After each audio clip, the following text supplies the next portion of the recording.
Շո այդ 207 միլիոն դրամը, որ մինչև օգոստոսի 8-ը գաղտնի որոշումներով տրվել է ՀԿ-ներից մեկին, ինչ նպատակով է տրվել, իրենք ինչ են արել եւ արդյոք այս իրական Հայաստանի գաղափարախոսությունը, որ կա անընդհատ դուք խոսում եք, իրենք են մշակել ձեզ համար։ Ոչ, իրենք իրական Հայաստանի գաղափարախոսությունը չեն մշակել, դա շատ կարևոր հետազոտություն է եղել կառավարության համար, քաղաքականություններ մշակելու տեսակետից եւ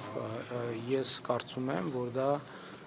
շատ կարևոր համագործակցություն է եղել եւ շատ արդյունավետ եւ ընդ որում էդ էլ հրապարակային է դրված։ Հրապարակային ամեն ինչը դրված գաղտնի եւ օգոստոսի 8-ին ինչ կապ ուներ, որ օգոստոսի 8-ից հետո գաղտնազերծվեց։ Որովհետեւ դա մի ժամանակաշրջան էր, որ մենք եւ ես կարևոր էի համարում, որ գաղտնի լինի եւ որպեսզի այդ թվում արտաքին ուժերը չտիրապետեն այն տեղեկություններին, թե